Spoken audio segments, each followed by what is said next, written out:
नमस्कार। आँखीझ्यालमा तपाईँलाई स्वागत छ। आज हामी फोहोर व्यवस्थापनका कमजोरी र यस कारण बढेको वायु प्रदूषणबारे कुरा गर्नेछौँ। यो साता काठमाडौँ उपत्यकामा वायु प्रदूषणको मात्रा निकै बढ्यो। सामान्यतः हामी यातायातका साधन, इँटाभट्टा लगायतलाई वायु प्रदूषणको कारण मान्छौँ, तर बालीनालीको अवशेष, झाडी र फोहोर जलाउने काम समेत वायु प्रदूषणका लागि उत्तिकै जिम्मेवार छ।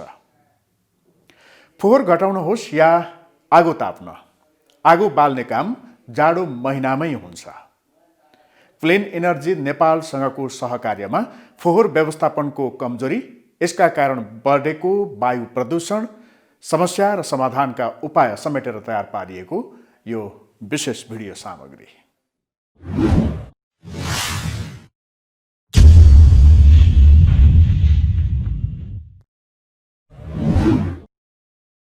तपाईँ आफ्नो घरमा उत्सर्जन भएको फोहोरको व्यवस्थापन कसरी गर्नुहुन्छ? कुहिने या नकुहिने फोहोर संकलक मार्फत डम्पिङ साइट पठाउनुहुन्छ या कतिपय नकुहिने फोहोर जलाउनु पनि हुन्छ। यसो गर्दा घर र वरपरको वातावरण सफा भएको ठान्नु भएको छ भने यो भ्रम मात्रै हो। भयभरका फोहोर ल्यान्डफिल साइट पठाउँदा वा घर छेउमै जलाउँदा वातावरण स्वच्छ हुँदैन, बरु यसले वायु प्रदूषण बढाउन सघाइरहेको हुन्छ। काठमाडौँ उपत्यकामा PM 2.5 को लेभल विश्व स्वास्थ्य संगठनको मापदण्डभन्दा 5 गुणा बढी छ। वर्षायाममा भन्दा सुक्खायाममा यहाँ 4 देखि 5 गुणासम्मले बढी वायु प्रदूषण हुने गरेको छ। यसै पटक पनि पौषको तेस्रो साता काठमाडौँमा वायु प्रदूषणको डरलाग्दो अवस्था देखियो। कतिपय स्थानमा PM 2.5 को मापन 400 भन्दा बढी गरिएको छ। यो 301 भन्दा माथि हुनु जनस्वास्थ्यका हिसाबले अत्यन्त खतरनाक अवस्था हो। यो अवस्था आइपुग्नुमा यातायात, इँटाभट्टा जस्ता उद्योग अनि उपत्यकाका केही स्थानमा भान्सामा प्रयोग हुने परम्परागत दाउराजन्य ऊर्जा मात्र होइन, फोहोरजन्य पदार्थ जलाउने कार्य पनि जिम्मेवार छ। उपत्यकाको वायु प्रदूषित हुनु भनेको हामीले फेर्ने सास विषाक्त हुनु हो। यसले श्वास प्रश्वास प्रणाली मात्र होइन, मुटु लगायतका संवेदनशील अङ्गलाई पनि आक्रमण गर्छ। सन् 2000 गरिएको एक अध्ययनले नेपाल र भारतमा फोहोर जलाउने चलन 30% बढ्न सक्ने र यसबाट फैलिएको प्रदूषणका कारण प्रति वर्ष 3 लाख मानिसको अकालमा मृत्यु हुने सम्भावना औल्याएको छ। ग्लोबल अफ स्टेट एयरको अध्ययनले देखाएको नेपालमा वर्षेनी 42,100 को अकालमा मृत्युको कारण पनि यही हो। त्यो हामीले सास लिन्छौँ अनि फोक्सोमा गएर जम्छ अनि त्यो फोक्सोको भागबाट चाहिँ रगतको नलीभित्र छिर्छ। अब रगतको नलीबाट छिरेपछि त हाम्रो शरीरभरि जान्छ। रगतको नलीको भित्रको चाहिँ लाइनिङलाई ड्यामेज गर्छ तिनीहरूले, होइन? अनि त्यसमा क्याल्सियम डिपोजिट हुने या अरू तरिकाले चाहिँ रगतको नलीहरूको बाक्लोपन बढ्दै जाने क्रमहरू चाहिँ सुरु हुँदो रहेछ। त्यसैले यो फोक्सोमा मात्रै सीमित रहँदैन, जति सानो सानो तत्त्व हो त्यति छिरेर रक्त सञ्चार समेतमा जान सक्छन् यिनीहरू चाहिँ। काठमाडौँ उपत्यकामा यति धेरै फोहोर उत्सर्जन हुन्छ कि धेरै प्रयासले समेत यसको उचित व्यवस्थापन हुन सकेको छैन। वातावरण विभागको सन् 2017 को तथ्याङ्क अनुसार काठमाडौँ उपत्यकामा दैनिक 1750 मेट्रिक टन फोहोर उत्पादन हुन्छ। काठमाडौँ युनिभर्सिटी र विश्व स्वास्थ्य संगठनले सन् 2020 मा गरेको अध्ययनका अनुसार कुल फोहोर मध्ये 72% सङ्कलन हुन्छ। सङ्कलन हुन नसकेको फोहोरको मात्रा 28% छ। यसको 9% फोहोर बाल्ने गरिएको छ। सन् 2016 मा गरिएको एक अध्ययन अनुसार काठमाडौँ उपत्यकामा वार्षिक 7,400 मेट्रिक टन फोहोर जलाइन्छ। यो उपत्यकामा उत्सर्जन हुने कुल फोहोरको 3% हो। यसले PM 2.5 को मात्रा बढाउन सघाउ पुर्याएको छ। जाडो महिना भयो कि त्यो झन् बाटोभरि बाल्या हुन्छ होइन, फोहोर फेरि त्यत्तिकै छ हाम्रो। अनि यो कहाँ जान्छ त, अब त्यो त बाल्ने नै देख्छ, यसले कति हुन्छ त भनेर हामीले गऱ्यौँ कि। अनि गर्दाखेरि त 3-4 बढी क्या। पहिला जुन हामी आर्बिट्रेटली जहिले पनि यो लाइक लो केसमा राखेका थियौँ नि, त्यो चाहिँ 3-4ले बढी पायौँ क्या हामीले होइन। पर डेको हिसाब गर्दा झन्डै 20 टन हामी बाल्छौँ काठमाडौँ उपत्यकामा। खेतबारीका बालीजन्य अवशेष, घर आँगनका सुकेका झारपात, कार्यालयका कागजजन्य फोहोर र घरमै उत्सर्जन भएका अन्य फोहोर पनि जलाउने गरिएको छ। सफाइका नाममा गरिने यी कार्य नै वायु प्रदूषण र अस्वस्थताको कारण बन्न पुग्छन्। जति पनि यो पल्युसनहरू हुन्छ, एयर पल्युसन हुन्छ, सबभन्दा खतरा भनेको, घातक भनेको चाहिँ वेस्ट बर्निङ नै हो। किन यसको चाहिँ इमिसन फ्याक्टर बढी हुन्छ यसमा, र यसले गर्दा चाहिँ बढी असर पुर्याउँछ। सङ्कलन भएको फोहोर मध्ये 67% फोहोर ल्यान्डफिल साइटमा पुग्ने गरेको छ भने 14.19% रिसाइकल हुने र 10.13% कम्पोस्टिङ हुने अध्ययनले देखाएको छ। रिसाइकल र कम्पोस्टिङ गरिएको यो मात्रा अपर्याप्त छ, तर यसलाई बढाउने र फोहोर जलाउने कार्य बन्द गर्ने हो भने यो समस्याको समाधान हुन सक्छ। घरमा नै के गर्नु पर्यो भने फोहोर मैलालाई सेग्रिगेसन गर्ने के होइन, सेग्रिगेसन गर्ने, जुन वेस्टलाई चाहिँ हामी रिसाइकल वा रियुज गर्न सक्छौँ त्यसलाई हामी गर्ने, बाँकी भएको वेस्टलाई मात्र चाहिँ हामीले के गर्नुपर्छ, कन्टेनरमा आएको जुन भेकल हुन्छ त्यसलाई दिने। र त्यो कन्टेनरवालालाई जुन पनि भेकलहरूको जुन आएको हुन्छ त्यसले पनि के गर्नु पर्यो भने एउटा व्यवस्थित तरिकाले चाहिँ ल्यान्डफिल साइटमा के त्यसलाई चाहिँ के गर्ने, म्यानेज गर्ने होइन। र म त के भन्छु, त्यहाँबाट पनि फेरि चाहिँ ब्याक टु चाहिँ के गर्नु पर्यो भने कबाडी सेन्टरमा आउनु पर्यो कि। यस्तो आउँछ नि झाडीहरू होइन, झाडीहरू बाल्ने, त्यो पनि हो कि एउटा, त्यसले पनि थुप्रै निकाल्छ तपाईँको होइन। अनि त्यो झाडीहरू पनि अब के गर्दा हुन्छ भने त्यसलाई पनि अब कम्पोस्टिङ गर्न सकिन्छ होइन, म्यानेज गर्न सकिन्छ। अब अहिले एउटा दुईवटा त त्यस्तो इन्ट्रेस्ट हुने मान्छेहरू पनि आइसक्यो, ठुलो तपाईँले पठाउनु भयो भने हामी निकाल्छौँ भनेको छ। अहिले 14.19% फोहोर मात्र रिसाइकल भइरहेको भए पनि अध्ययनहरूले 40% भन्दा बढीको सम्भावना औल्याएका छन्। त्यसैले फोहोर समस्या मात्र होइन, अवसर पनि हो।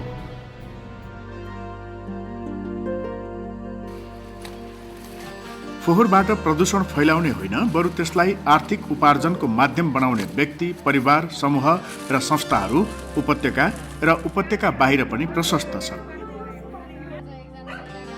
सिनामङ्गलकी उमा गौतमको घरबाट हिजो आज फोहोर मैला बाहिर जाँदैन।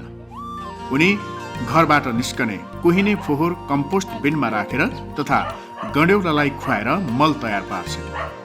त्यो मलले उनको छत हराभरा छ। उनको यो कार्यले घर टोल मात्र सफा भएको छैन, भान्सामा तरकारीको आवश्यकता समेत टरेको छ। धेरै जस्तो सरसफाइ मात्रै गरेर सफा नहुने रहेछ भन्ने चाहिँ हामीलाई अलिकति त्यो फिलिङ भयो। शुक्रबार फोहोर लटन्न फाल्ने नि शनिबार टिप्न आइहाल्छ नि भने जस्तो मनस्थिति भएको भएर अहिले हामीले जनचेतना चाहिँ धेरै चाहिँ जनचेतनातिरै गएको छौँ। अब घरकै फोहोर बाहिर ननिकाल्ने वातावरण भएपछि त फोहोर त्यसै कम हुन्छ। एक त कुहिने फोहोरले धेरै गर्ने हो, नकुहिने फोहोर त कति आउँछ र घरमा। माकलबारी निवासी रामहरि श्रेष्ठ साताको 2 दिन बागमती नदीको फोहोर सफा गर्न खटिन्थे, तर घरको फोहोर चाहिँ नगरपालिकाको फोहोर सङ्कलन गर्ने गाडीमा पठाउँथे। तर अहिले उनी घरको फोहोर घरमै व्यवस्थापन गर्छन्। रामहरिको सिङ्गो परिवार नै फोहोर व्यवस्थापनको कर्ममा होमिएको छ। उनीहरूले टोल वरपरका हरेक होटल रेस्टुराँमा दुधका प्लास्टिक सङ्कलनका लागि एउटा ब्याग दिएका छन्। उनीहरू तिनलाई जम्मा गर्छन्, धोइ पखाली गर्छन्, धागो बनाउँछन् अनि फुर्सदका बेला परिवारका सदस्यहरू बसेर विभिन्न सामानहरू बनाउँछन्। यसबाट उनीहरूलाई आम्दानी भएको छ। कुहिने फोहोरबाट कम्पोस्ट मल बनाउँछन्। कौशी खेती गरी तरकारीको आवश्यकता पुरा गरेका छन्। उपहार दिन लायकको चिजहरू बनाएर धेरै ठाउँमा मैले आइडिएसलाई पनि बेचेको छु। मैले बिआरबिआईबीको हाम्रो के राणा आशिष राणाज्यूले त उहाँले के भन्नुभएको छ नि, एडिबीको अरुण राणा उहाँले चाहिँ जति सक्छौ बुनेर लिएर आऊ, ल्याउनुभन्दा एक दिन अगाडि मलाई गर, म जम्मै तिमीले गरेको म लिइदिन्छु र तिमीले प्रोजेक्टको रूपमा सुरु गर्छौ र त्यहाँ अरूलाई पनि गर्छौ भने म यो तिमीलाई उ गरिदिन्छु भनेर भन्नुभएको छ उहाँले नि। र अनि धेरै संस्था धेरै स्कुलहरूले लिइदिन्छ मेरो यो। प्लास्टिक काठमाडौँ उपत्यका सहितका सहरहरूमा फोहोरका रूपमा फ्यालिन्छ। यसको व्यवस्थापन पनि अत्यन्तै कठिन छ। यसले सहरी सुन्दरता तहस नहस पार्छ र जलाउँदा निस्कने धुवाँले वायु प्रदूषण गर्छ। तर पोखराका 2 युवाले प्लास्टिकको प्रयोग गरी उदाहरणीय काम गरेका छन्।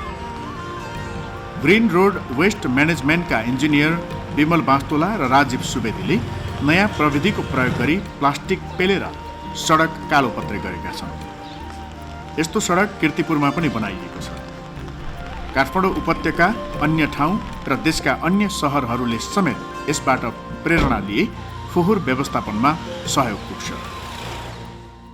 यसको अब थिकनेस र चौडाइको हिसाबले पनि फरक पर्ने हुन्छ। सरदरमा 1 किलोमिटर रोड 6 मिटर वाइड र 4 सेन्टिमिटर थिकनेसको रोड बनाउनु पर्यो भने चाहिँ झन्डै 2 टन प्लास्टिक चाहिँ प्रयोग हुन्छ त्यसमा। प्लास्टिक भन्नाले हाम्रो लुलो खालको प्लास्टिक जसको थिकनेस चाहिँ 70 माइक्रोन भन्दा तल हुन्छ। सवारी साधनमा प्रयोग हुने टायरको उपयोगिता सकिएपछि फोहोरको रूपमा फ्याल्ने र आन्दोलन, विरोध आदिमा बाल्ने गरेको तीतो अनुभव तपाईँ हामीसँग छ। परिणाम प्रदूषणमा वृद्धि। तर यसलाई सजिलै पुनः प्रयोग गर्न सकिने रहेछ। ललितपुरमा रहेको टायर ट्रेजरले टायरलाई प्रशोधन बिना आकर्षक रूप दिएर उपयोगी वस्तुमा रूपान्तरण गर्दै आएको छ। यहाँ टायरलाई टेबल, कुर्सी लगायतका सामग्रीका रूपमा विकसित गरिन्छ। यस्तो कामले डम्पिङ साइटमा जाने फोहोरको मात्रा न्यून गर्छ। फोहोर जलेर हुने प्रदूषणमा कमी आउँछ। टायर्सहरू चाहिँ ब्रिक फ्याक्ट्रीमा गएर जल्छ। ल्यान्डफिलमा त अब एउटा टायरले नै कति धेरै स्पेस लिन्छ नि त। सो त्यो कुराहरूले गर्दाखेरि चाहिँ टायर्सहरूमा वर्क गरौँ। होटल्स, रेस्टुरेन्ट्स, B&Bsहरू आर कमिङ अप। सो त्यहाँ चाहिँ हामीले मार्केट पनि देख्यो अनि त्यसैले गर्दा हामीले पिच गर्दाखेरि we were one of the winning ideas. तपाईँ हामी सामानको प्रयोग गरिसकेपछि उपयोगहीन ठानेर मिल्काइदिन्छौँ। त्यसले फोहोरको रूप लिन्छ र सहर प्रदूषित बनाउँछ। तर यस्ता वस्तुको पुनः प्रयोग गर्न सकिने रहेछ। सानो ठिमी स्थित डोको रिसाइकलर्सले यस्तै उदाहरण प्रस्तुत गरेको छ। पढे लेखेका र विदेशमा समेत काम गरिसकेका विभिन्न क्षेत्रमा आबद्ध 5 युवाहरूले सञ्चालनमा ल्याएको डोको रिसाइकलर्सले फोहोर सङ्कलन गरी त्यसलाई पुनः प्रयोग योग्य बनाउने काम गरिरहेको छ। यो समूहले फोहोर उत्सर्जनकर्ताहरूलाई पैसा तिरेर फोहोर सङ्कलन गर्छ। त्यसलाई कच्चा पदार्थको रूपमा प्रयोग गरी कतिपयलाई जस्ताको तस्तै प्रयोग योग्य बनाउँछन् भने कतिपयको स्वरूप परिवर्तन गरी उपयोगी सामानका रूपमा बेच्छन्। हामीले फोहोर कसरी भन्छौँ भने त्यो आफ्नो औचित्य गुमाइसकेको वस्तुलाई नै फोहोर भनिरहेछौँ। त्यो औचित्य गुमाइसकेको वस्तु हामी अर्को तरिकाले त्यसमा औचित्य, त्यसमा रिसोर्स खोजिरहेछौँ। यो त्यसले गर्दा एउटा यो सर्कुलर इकोनोमी, चक्रीय अर्थव्यवस्थामा पनि मद्दत पुर्याएको छन् र हामी लगायत जस्ता हामी अरू कबाडी मित्रहरूले मिलेर हजारौँ टन रिसोर्सहरूलाई सेभ गर्दैछौँ र त्यो सेभिङ गरेकोलाई फेरि हामी पुनः यही सोसाइटीलाई हामी रिसाइकल गरेर हुन्छ पुनः प्रयोग गर्न मिल्ने अवस्थामा हुन्छ कि फेरि यो सोसाइटीलाई हामीले ब्याक टु सोसाइटी भनौँ न, हामीले ब्याक टु नेचर हामीले प्रदान गर्छौँ। प्लास्टिकका सामान, डब्बाहरू, सिसाका बोतल, पुराना कापी किताब, बिग्रिएका टिभी, फ्रिज, कम्प्युटर, काम नलाग्ने दराज, कुर्सी आदि सङ्कलन गरिन्छ अनि यसलाई छुट्याएर एकै प्रकारका सामान एक ठाउँमा राखिन्छ। यो काममा झन्डै 30 जना स्थानीयले रोजगारी पनि पाएका छन्। यहाँको कमाइ त अब अहिले 13,500। 13,500 महिनाको। हजुर। परिवारमा अरू को हुनुहुन्छ, के गर्नुहुन्छ? अरू केही पनि गर्दैन सर, छोरा 2टा छन्, सिनेमा बाहिर हुनुहुन्छ। यहाँ तपाईँले काम गरेर धान ल्याउनु भएको छ यहाँ? यहाँको लागि मैले गरेको छु। फोहोर होइन मोहर भन्ने गतिलो उदाहरण यहाँ भन्दा अरू के हुन सक्छ? युवाहरूको व्यवसाय, स्थानीयहरूलाई आम्दानी अनि सहर र यहाँको वातावरणीय प्रदूषण घटाउन सहयोग गर्ने डोको रिसाइकलर्सको यो कार्य उदाहरणीय छ। अहिले केही युवाहरूले के गरेका छ भन्दाखेरि त्यो दुईटा काम गरेका छ भनौँ त। एउटा चाहिँ त्यो फोहोर पुनः प्रयोग गर्ने व्यक्ति र फोहोर उत्पादन गर्ने व्यक्तिको दूरी घटाइदिएको छ।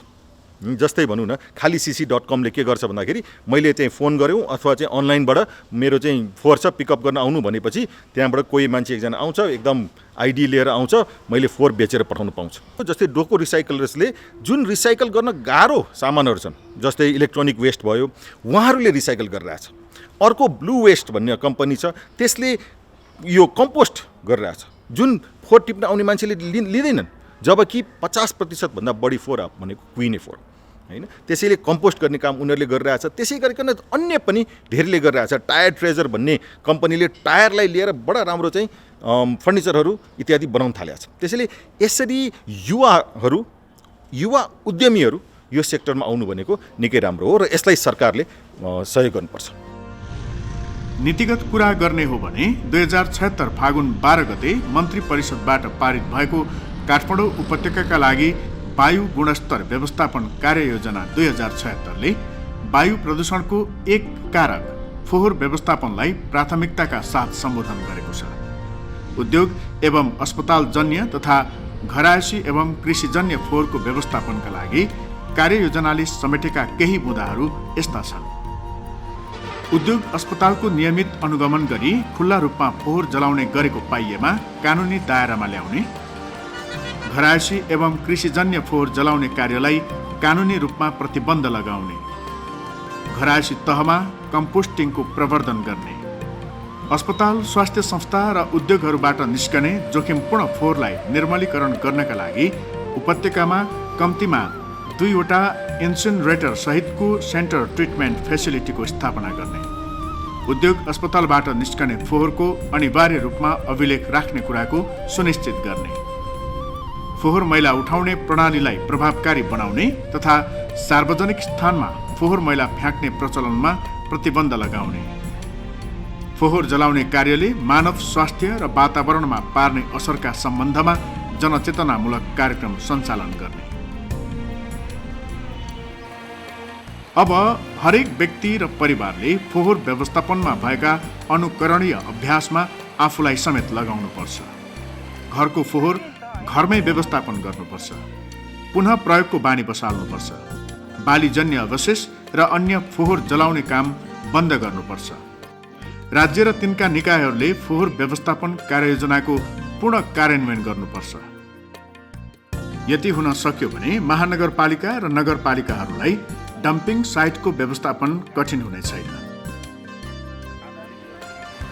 डम्पिङ साइटमा फोहोर थन्क्याउनु नै समस्याको दिगो समाधान होइन। सिङ्गो राज्यको ध्यान डम्पिङ साइटको खोजी र व्यवस्थापनमा भन्दा बढी कम्पोस्टिङ र रिसाइक्लिङको वातावरण बनाउन लाग्ने हो भने फोहोर व्यवस्थापनको समस्या समाधान कठिन छैन।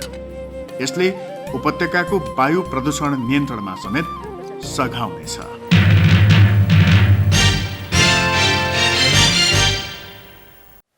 वायु प्रदूषणमा राज्यका नीति कार्यान्वयनको अभाव मात्र होइन, व्यक्ति र परिवारको पनि उत्तिकै भूमिका हुने रहेछ।